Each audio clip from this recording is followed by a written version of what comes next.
이제 오늘부터 베드로 전후서의 말씀으로 새벽 예배 오늘 나누도록 하겠습니다.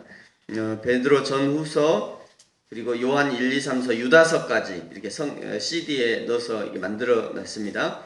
저기 커피 마시는데 가시면 이렇게 만들어 놨으니까요. 하나씩 가져가셔서 CD에서도 집에서도 들으시고, 혹시 운전하시는 분들은 차에서도 들으시고, 요즘에 웬만하면 이렇게 CD가 차에 다 이렇게 돼 있더라고요. 그래서 CD 성경을 부지런히 들으시고, 또 이게 듣는 것도 참 좋아요. 이렇게 내가 성경을 이렇게 직접 이렇게 이 성경책에 줄 그어가면서 읽는 것도 좋지만, 조용히 이렇게 말씀하시는 것을 가만히 들어도 참 좋습니다. 이건 또 드라마 성경이라 재미있게 되어 있습니다. 그래서 성경을 하나씩, CD 하나씩 가져가셔서 집에서 들으시며 읽으시면 속도도 굉장히 빨라지고요. 듣는 것이 빠르기 때문에 성경도 많이 읽으시고 자주 읽으실 수 있습니다. 하나씩 가져가셔서 사용하시기 바랍니다. 베드로전서는 총 5장으로 되어 있고요. 베드로후서는 3장으로 구성된 성경입니다. 베드로전서가 외적인 고난을 당한 성도들을 격려하기 위해서 쓰여진 성경이라면, 고린도후서는 내적 고난을 당하는 성도들을 격려하기 위해서 쓰여진 성경입니다.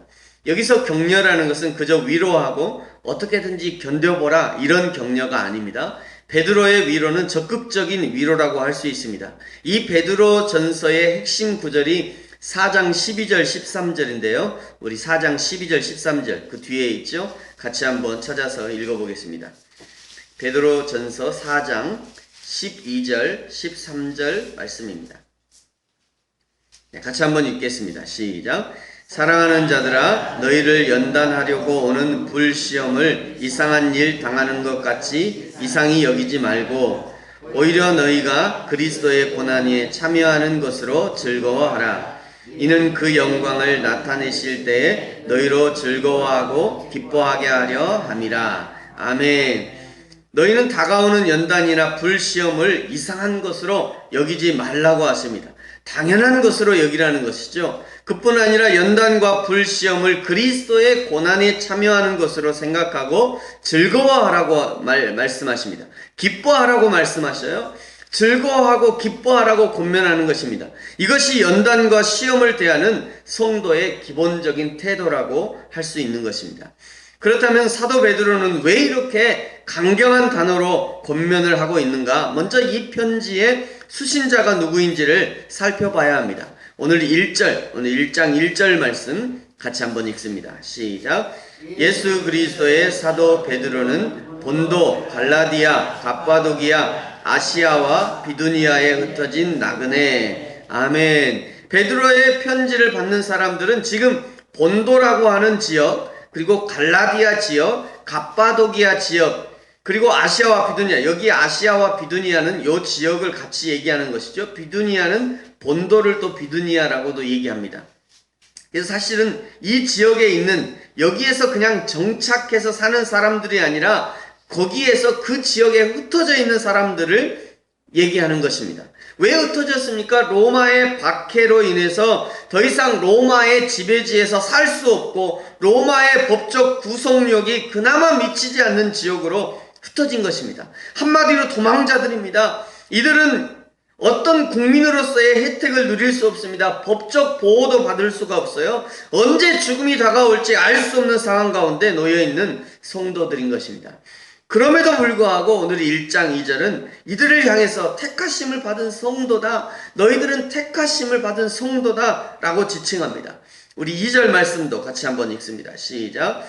곧 하나님 아버지의 미리 아심을 따라 성령이 거룩하게 하심으로 순종함과 예수 그리스도의 피 뿌림을 얻기 위하여 택하심을 받은 자들에게 편지하노니 은혜와 평강이 너희에게 더욱 많을지어다. 아멘. 흩어진 성도들을 택하신 이유가 무엇입니까? 거룩하게 하기 위해서 택하셨습니다. 순종하게 하기 위해서 택하셨습니다. 예수 그리스도의 피 뿌림을 얻기 위해서, 구원 얻기 위해서 택하심을 받은 것이에요. 저와 여러분을 우리 하나님께서 세상 가운데 택하신 이유 역시 동일합니다. 어그러지고 썩어진 세상 가운데 거룩하게 하기 위해서 저와 여러분을 선택하셨습니다. 하나님의 거룩이 무엇인지 세상 가운데 샘플처럼 보여주기 위해서 우리 하나님이 저와 여러분을 선택하신 거예요. 순종하기 위해서 저와 여러분을 선택하셨습니다. 어떻게 순종해야 되는가? 예수님이 순종하신 것처럼 예수님께서 십자가에서 자기 목숨을 버리면서까지도 순종하신 것처럼 그렇게 순종하게 하기 위해서 저와 여러분을 선택하신 것입니다. 또 영원한 지옥을 향해 달려갈 수밖에 없는 저와 여러분을 하나님의 자녀 천국 백성으로 살려내기 위해서 구원받게 하기 위해서 저와 여러분을 선택하신 것입니다. 하나님의 구원의 목적을 헷갈려서는 안 됩니다. 이것이 가장 중요하고 그 다음의 것들이 딸려오는 것이죠. 이것이 그냥 뒤바뀌어서는 안 되는 것이에요. 이 순서가 뒤바뀌어서는 안 되는 것입니다. 딸려온다는 것은 오면 더욱 감사하지만 딸려오지 않아도 아무런 문제가 될 것이 없습니다. 건강이요? 구원보다 중요하지 않습니다. 부요? 내 영혼이 지옥에서 건져지는 것보다 중요하지 않습니다. 명예요? 하나님 앞에 순종하는 것이 왕의 자리보다 중요한 것입니다.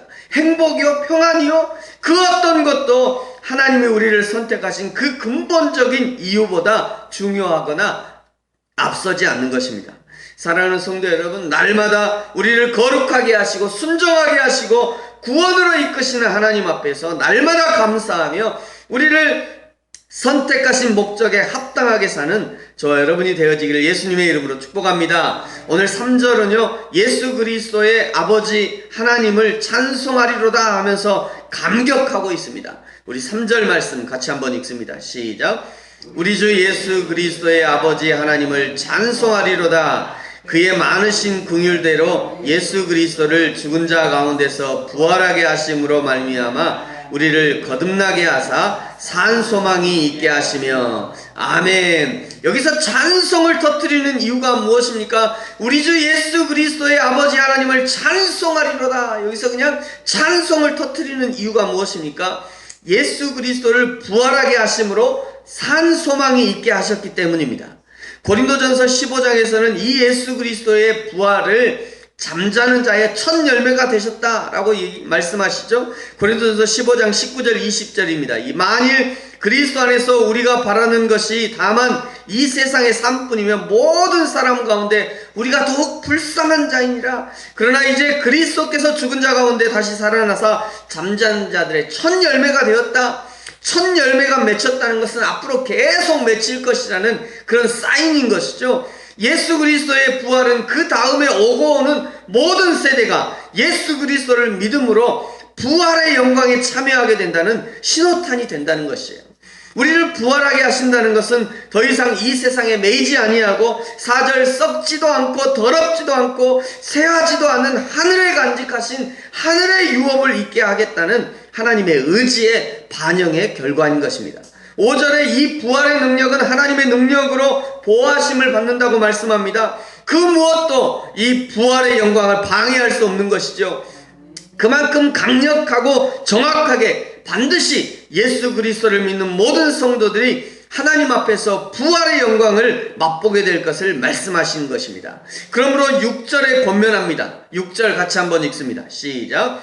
그러므로 너희가 이제 여러 가지 시험으로 말미암아 잠깐 근심하게 되지 않을 수 없으나 오히려 크게 기뻐하는도다. 아멘. 때로는요, 저와 여러분의 믿음이 7절에 있는 것처럼 마치 불로 연단하는 것 같은 시험을 당할 수도 있겠습니다. 그러나 그런 시험을 통과하면서 우리가 얻게 되는 것은 그 시험을 통과하고 눈물처럼 떨어지는 순금과 같은 빛나는 믿음의 보석을 발견하게 되는 것이에요.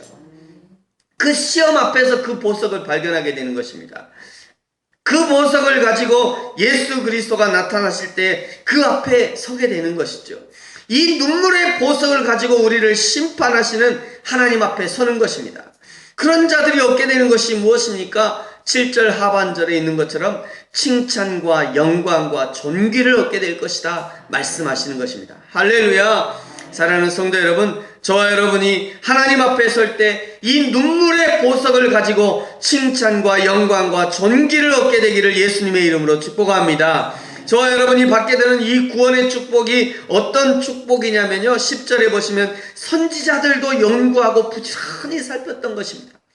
우리의 앞에 선조들, 선지자들이 부지런히 도대체 이 구원이 무엇인가 선지자들이 부지런히 연구하고 살폈던 것이에요.